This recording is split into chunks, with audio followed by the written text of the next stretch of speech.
Hello everyone. आज की इस वीडियो में आपका स्वागत है। आज की इस वीडियो में हम लोग बात करने वाले हैं सैलरी शीट के बारे में। लास्ट वीडियोस में हमने एडवांस एक्सेल के बहुत सारे फॉर्मूलाज के बारे में बात की थी। उसमें से ही रिलेटेड कुछ फॉर्मूलाज की हेल्प से हम लोग तैयार करेंगे हमारी सैलरी शीट।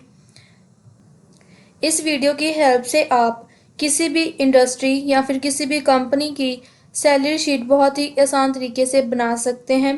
तो चलिए शुरू करते हैं आज की इस वीडियो को। तो आप देख सकते हैं यह है हमारी सैलरी शीट जो कि हमने गूगल स्प्रेडशीट में ओपन की हुई है। इसमें हमारे पास बहुत सारे पर्सन्स का डाटा है। तो आप देख सकते हैं हमारे फर्स्ट कॉलम में पर्सन्स के एम्प्लॉयज़ के नेम दिए गए हैं। कॉलम नंबर बी में उनकी डेजिग्नेशन, वो किस पोजीशन में किस पोस्ट पर काम कर रहे हैं वो यहाँ पर आपको दिया गया है। और उसके बाद कॉलम नंबर सी में हमारे पास है मंथ, किस मंथ की आप सैलरी चेक करना चाहते हैं।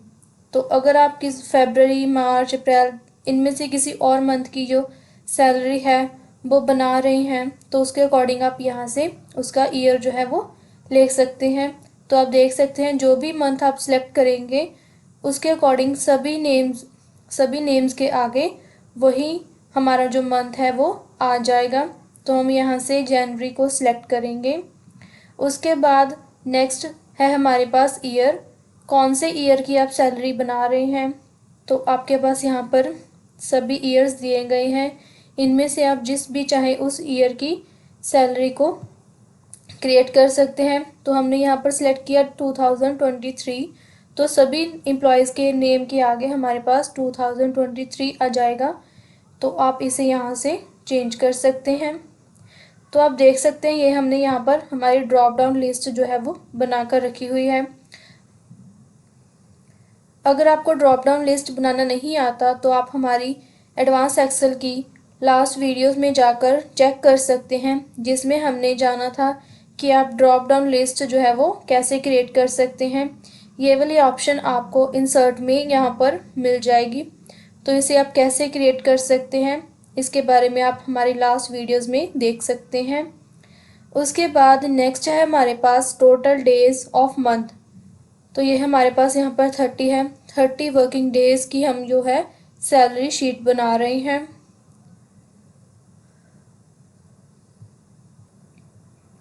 उसके बाद कॉलम नंबर एफ में हमारे पास है लीव्स, आप उसे कितनी लीव्स अलाउ कर रहे हैं एक एम्प्लॉय को।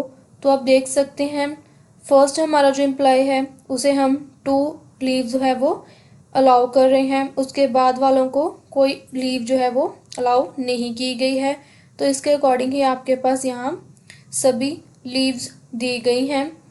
उसके बाद नेक्स्ट कॉलम में हम लिखेंगे कि 2 लीव्स में से हमारा जो एम्प्लॉय है उसने कितनी लीव जो है वो ले रखी हैं। तो इसमें फर्स्ट वाले एम्प्लॉय ने यहाँ पर कोई भी लीव नहीं ली है, तो यहाँ पर हम लिखेंगे 0। उसके अकॉर्डिंग है जिस एम्प्लॉय ने जितनी लीव्स ली होंगी वो आपको यहाँ पर लिखेंगे।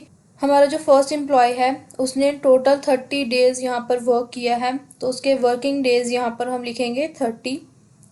उसके बाद नेक्स्ट आता है हमारे पास कॉस्ट ऑफ कंपनी, जिसे आप CTC भी लिख सकते हैं।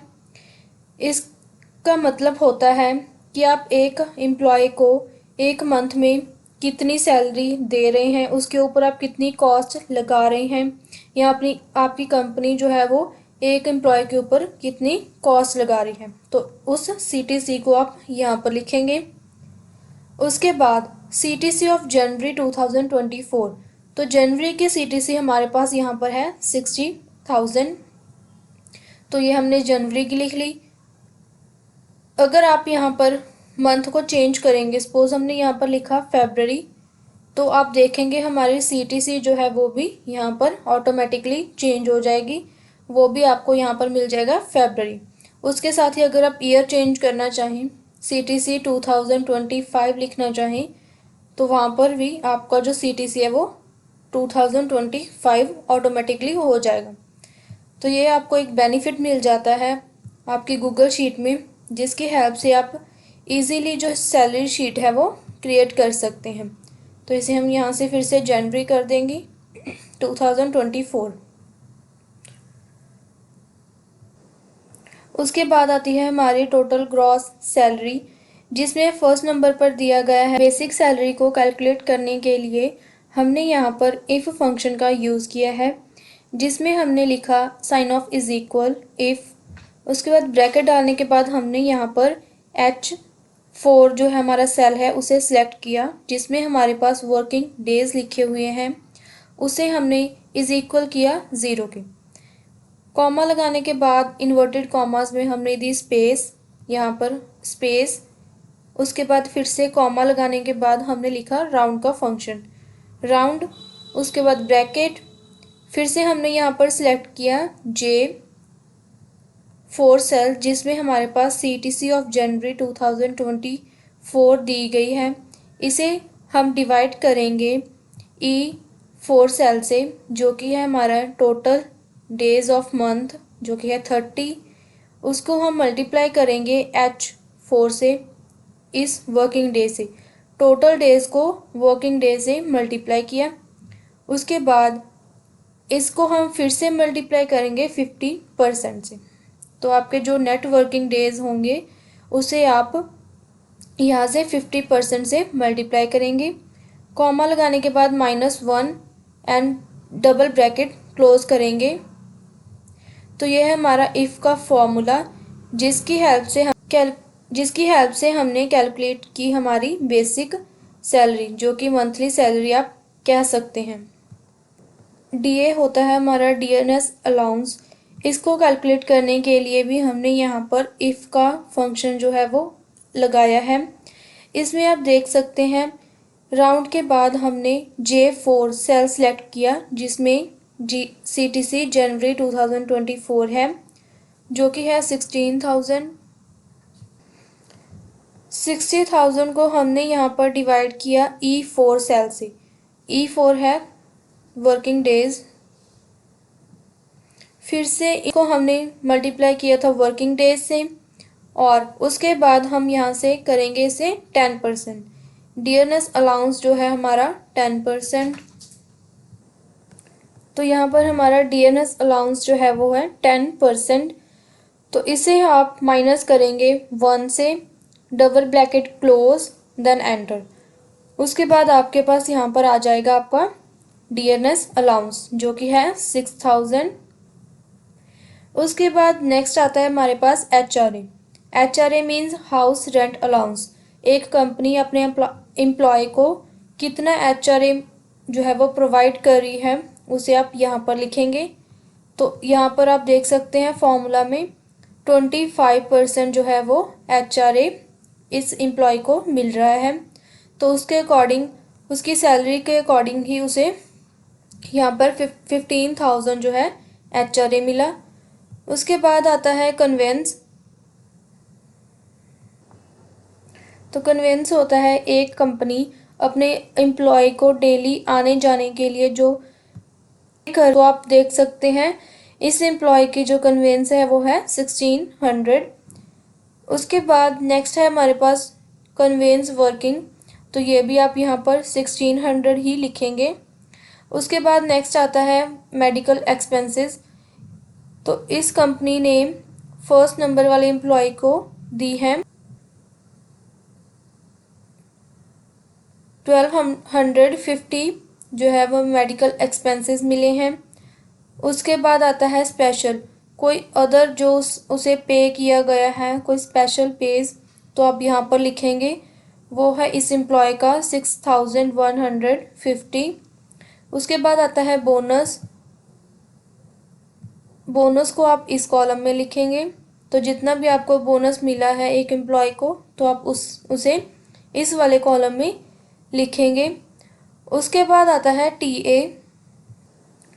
टीए होता है ट्रैवलिंग अलाउंस। तो इस एम्प्लॉय को आप देख सकते हैं 0 टीए मिला है। तो इस तरीके से आप सभी उसके जो भी एक्सपेंसेस है वो आप यहाँ पर एक साइड पर लिखेंगे, उनका हम यहाँ पर टोटल करेंगे। तो आप देख सकते हैं टोटल में हमने ये सभी वैल्यूज़ जो कि ग्रॉस टोटल में आती हैं उन्हें हमने ऐड किया। तो अब basic salary, DA, HRA, conveyance, medical expenses, special, bonus, इन सभी चीज़ों को ऐड करने के बाद उसकी जो टोटल सैलरी है वो यहाँ पर बनी 17,185 रुपीज़। तो उसकी टोटल सैलरी यहाँ पर बनी 71,850। तो ये हमने कैलकुलेट की उसकी ग्रॉस टोटल सैलरी। उसके बाद नेक्स्ट आता है हमारे पास डिडक्शन। टोटल कितनी डिडक्शंस हुई हैं उसकी सैलरी में, तो उसके लिए हम यहाँ पर कैलकुलेशंस करेंगे। तो फर्स्ट नंबर पर आता है contribution to PF. Provident fund के लिए उसने कितना कंट्रीब्यूट किया, तो वो है हमारा 1800। उसके बाद आता है कोई भी टैक्स अगर उसने पे किया है तो आप यहाँ पर लिखेंगे टैक्स वाले कॉलम में। उसके बाद आता है टीडीएस। टीडीएस होता है टैक्स डिडक्शन एट सोर्स। तो ये भी एक तरीके का टैक्स है। अगर कोई भी एम्प्लॉय ये वाला टैक्स पे कर रहा है तो इसे आप इस वाले कॉलम में लिखेंगे जो कि है 7,000। उसके बाद एडवांस सैलरी। अगर आपने अपने एम्प्लॉय को कोई भी एडवांस सैलरी पे की है तो आप उसको इस वाले कॉलम में लिख सकते हैं।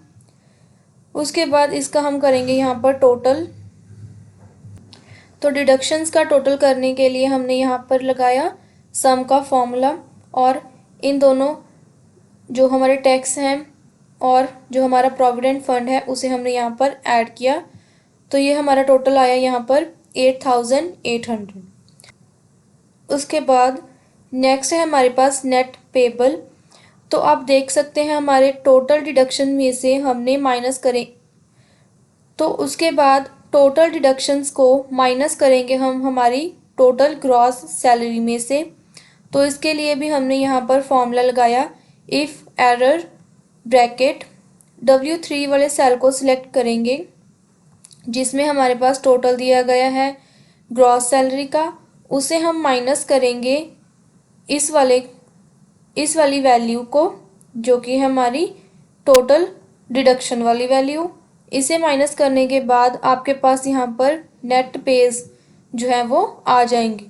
तो एक पे कर रहे हैं तो उसकी वैल्यू आप यहाँ पर कैलकुलेट कर सकते हैं। तो इस तरीके से आप किसी भी एम्प्लॉय की जो सैलरी है वो इजीली कैलकुलेट कर सकते हैं। एक एम्प्लॉय को आप कितनी पे कर रहे हैं मंथली या फिर ईयरली, तो आप इस तरीके से उसकी सैलरी जो है वो बना सकते हैं।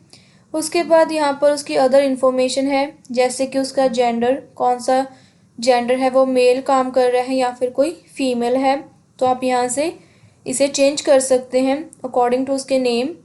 और उसके बाद उसका प्रेफिक्स मिस्टर है, मिसिज है, तो आप यहाँ पर इसे भी चेंज कर सकते हैं।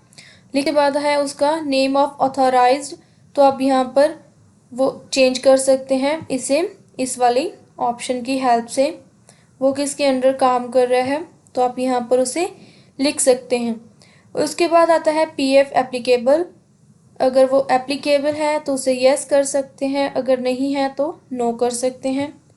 तो ये वाली ऑप्शन का यूज़ भी आप ड्रॉप डाउन की हेल्प से बना सकते हैं। इसे आप क्रिएट कर सकते हैं ड्रॉप डाउन लिस्ट की हेल्प से। उसके बाद मेडिकल बिल सबमिटेड। अगर उसने मेडिकल का बिल सबमिट किया है तो यस कर सकते हैं, अदरवाइज़ नो। तो आप इसकी हेल्प से भी आप इसे टिक कर सकते हैं। उसके बाद है मेडिकल बिल अमाउंट। तो उसके अमाउंट आप यहाँ पर फिल करेंगे। अगर उसने बिल सबमिट किया तो उसका बिल कितनी अमाउंट का था उसे आप यहाँ पर लिखेंगे। लास्ट में आता है योर कंपनी नेम। आपकी कंपनी का क्या नेम है उसे आप यहाँ पर लिख सकते हैं लास्ट में। ये थी हमारी आज की वीडियो जिसमें हमने सीखा सैलरी शीट के बारे में। आप सैलरी शीट कैसे क्रिएट कर सकते हैं वो भी बहुत ही कम समय में।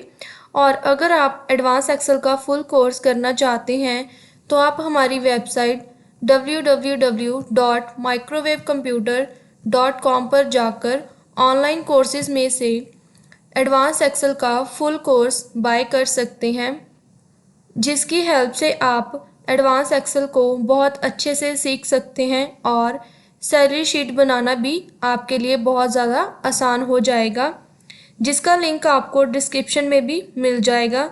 आई होप आपको ये सभी चीज़ें अच्छे से पता चल गई होंगी।